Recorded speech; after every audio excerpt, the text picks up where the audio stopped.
Khan and I welcome you all on my YouTube channel। जिस तरह से हम एंशिएंट हिस्ट्री की लेक्चर सीरीज के ऊपर डिस्कस कर रहे थे और इस सिलसिले में कुछ लेक्चर हम लोगों ने ऑलरेडी अपलोड कर दिए हैं, होप आपने देखे होंगे। और आज जो हम डिस्कस कर रहे हैं वो आर्कियोलॉजी के ऊपर। आर्कियोलॉजी के ऊपर हमने ऑलरेडी 2 लेक्चर दिए हुए हैं, जिसमें हमने एक तो कंसेप्ट ऑफ आर्कियोलॉजी को अंडरस्टैंड करने की कोशिश की है और एक लेक्चर में हमने इंस्क्रिप्शन क्या होती है, टाइप्स ऑफ इंस्क्रिप्शन, किस तरह की इंस्क्रिप्शन होती है उसको देखने की कोशिश की है। Before moving ahead to the second type of the archaeology, that's coinage and then material remains, इससे पहले हम थोड़ा सा रिपीट करने की कोशिश करेंगे। देखिए फ्रेंड्स, आर्कियोलॉजी क्या होती है? आर्कियोलॉजी होती है जब हमारे पास रिटन रिकॉर्ड एब्सेंट होते हैं, हमारे पास कोई भी रिटन रिकॉर्ड अवेलेबल नहीं होता है, हमारे पास कोई भी रिटन सोर्स या लिटरेरी सोर्स नहीं होती है, तो उस टाइम आर्कियोलॉजी एक हमारे पास एक मेथड है which will be helping us to reconstruct the past history। So हम कह सकते हैं archaeology is the magical gateway to the past, specifically at that time when the written documents or we can say when the literary sources are absent। ठीक, ये हमने बात की archaeology के बारे में। फिर हम देखेंगे कि किस तरह से आर्कियोलॉजी जो पास्ट की जो चीजें हैं उनको रिकोलेक्ट करती है, कौन से मेथड है आर्कियोलॉजी के पास। तो इसमें हमने जो दूसरा पहला टाइप देखा था वो इंस्क्रिप्शंस का देखा था हमने। देखिए इंस्क्रिप्शंस क्या होती है फ्रेंड्स। इंस्क्रिप्शंस का मतलब होता है कि जो भी हमें पुरानी राइटिंग्स मिलती हैं, चाहे वो पत्तों के ऊपर लिखा हुआ होता मिलता है, रॉक्स के ऊपर, स्टोन्स, बिल्डिंग्स, टेम्पल, या किसी भी पुराने सूरत में हमें कोई भी राइटिंग मिलती है थ्रू मटेरियल रिमेनर्स, या किसी भी टेम्पल के ऊपर लिखा होता है, या मतलब कहीं पत्थरों के ऊपर, किसी भी पिलर्स के ऊपर, रॉक एडिक्ट्स के ऊपर, कहीं पर भी कोई भी पुरानी राइटिंग जो हमें मिलती है, और उस राइटिंग को जो आर्कियोलॉजी है वो अंडरस्टैंड करती है, और वो उस राइटिंग को अंडरस्टैंड करके ये अंदाजा लगाते हैं कि उस टाइम की जो सिविलाइजेशन है वो कैसी रही होगी, उस टाइम के जो लोग हैं वो कैसे रहे होंगे। तो यही इंस्क्रिप्शन होती है। And the one who actually studies the inscriptions is known as एपिग्राफिस्ट।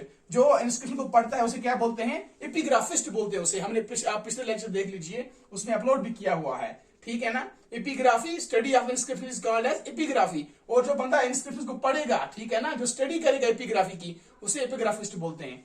तो आज का हमारा जो टॉपिक है वो कॉइन्स का है। हम डिस्कस करेंगे जो दूसरा टाइप है कॉइन्स का, जो हमारा पर्टिकुलर टॉपिक है आज का वो है कॉइन्स का।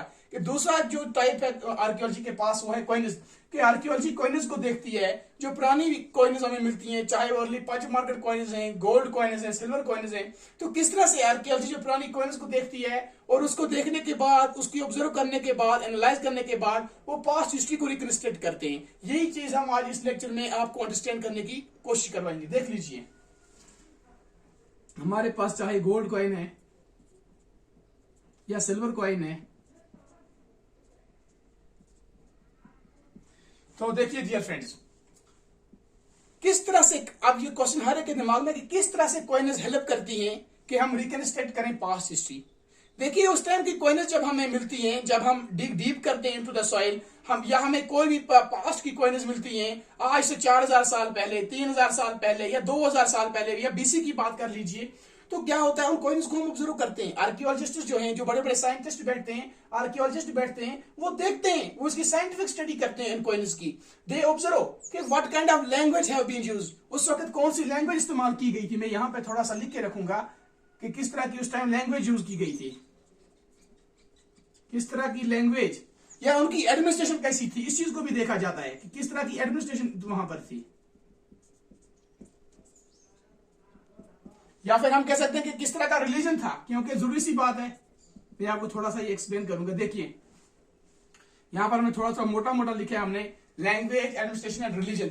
जब वो पुरानी कॉइन्स को देखते थे, उनके ऊपर देखते थे कि किस तरह के नक्शे उनके ऊपर बने हुए हैं, किस तरह की इमेजें बनी हुई हैं, या किस तरह की राइटिंग्स हैं, उस राइटिंग को अंडरस्टैंड करना, उस राइटिंग को पढ़ना, उससे हम अंदाजा लगाते थे कि शायद उस वक्त के जो लोग थे they indeed would have been developed, या उनकी डेवलपमेंट जो थी वो ऐसी थी, वो इस तरह की ग्रोथ रखते थे। वहां की एडमिनिस्ट्रेशन के बारे में हमें पता चलता था, कॉइन्स की स्टडी करने के साथ साथ हमें वहां के रिलीजन के बारे में पता चलता था, क्योंकि हमें जो भी कॉइन मिलती थी, अगर कुछ कॉइन्स ऐसी थी जिन पर मॉन्क्स का, नन्स का, या हम कह सकते हैं जो रिलीजियस गुरुज थे, या फिर जो भी प्रीस्ट्स थे, उनकी इमेज बनी होती थी, तो उस तरह से हम ये ऑब्जर्वेशन करते थे कि किस तरह का रिलीजन था उन लोगों का, उनकी रिलीजियस लाइफ कैसी थी, वो चीज ऑब्जर्व कर सकते थे, ठीक है ना। और हमें इसके साथ साथ ये भी पता चलता था कि उन लोगों की इकोनॉमिक कंडीशन कैसी थी, उन लोगों की इकोनॉमिक कंडीशन कैसी थी, ये भी हमें ऑब्जर्व करनी है कि इन कॉइन्स को देखने से हमें यह भी पता था कितने साउंड थे।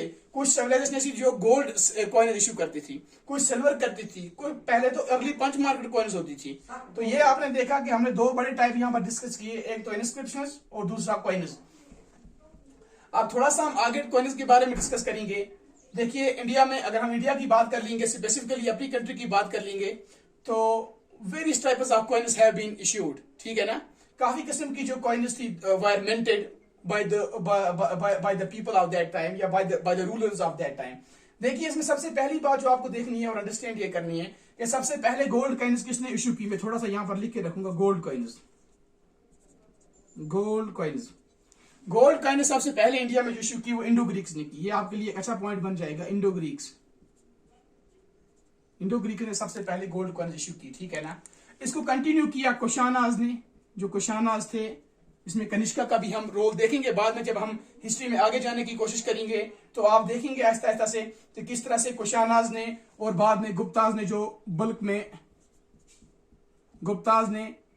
में गोल्ड कॉइन्स को इश्यू किया, ठीक है ना।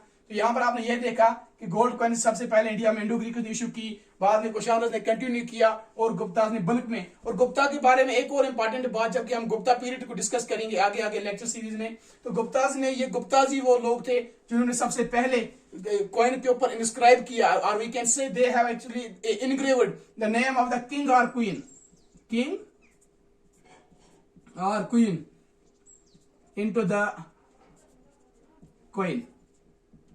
पहली बार कॉइन के ऊपर किंग और क्वीन का नाम किसने इंस्क्राइब किया, तो ये चंद्रगुप्त मौर्य ही थे, गुप्ता एरा के, गुप्ता एम्पायर के, जिन्होंने सबसे पहली बार कॉइन पे ये इंस्क्राइब किया किसका, किंग और क्वीन का नाम।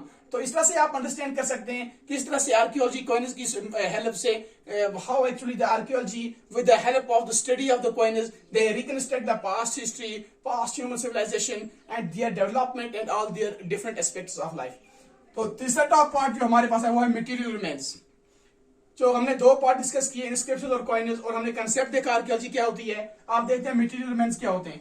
देखिए जो पास्ट लोग थे, अब हम देखते हैं कि कहीं पर क्या उनकी कोई पुरानी रिलीजियस बिल्डिंग या कोई भी उनकी जो वहां की कंस्ट्रक्शन हमें इस टाइम मिलती है, चाहे उसकी हालात तो सही नहीं है, लेकिन कोई भी पुरानी हमें जो कंस्ट्रक्शन मिलती है उसको ऑब्जर्व करते हैं हम, या वहां के पुराने रॉक्स मिलते हैं हमें, या कुछ पुराने आर्टिफैक्ट्स मिलते हैं, लाइव टूल्स मिलते हैं हमें, ठीक, या पुराने स्टोन्स मिलते हैं, उनको ऑब्जर्व करना क्या करती है आर्कियोलॉजी क्या करती है, they dig deep into the soil. वो जमीन के नीचे जाते हैं and they collect certain evidences. वो कुछ एविडेंस कलेक्ट करते हैं और इन एविडेंसेस के बिहाव पे वो ये ऑब्जर्व करते हैं, वो ये एक तकनीक लगाते हैं कि इस तरह के जो लोग रहे होंगे and they would indeed be having such a civilisation as well. इस तरह की तहजीब रही होगी, इस तरह का हिसाब रहा होगा। तो let's sum up our lecture.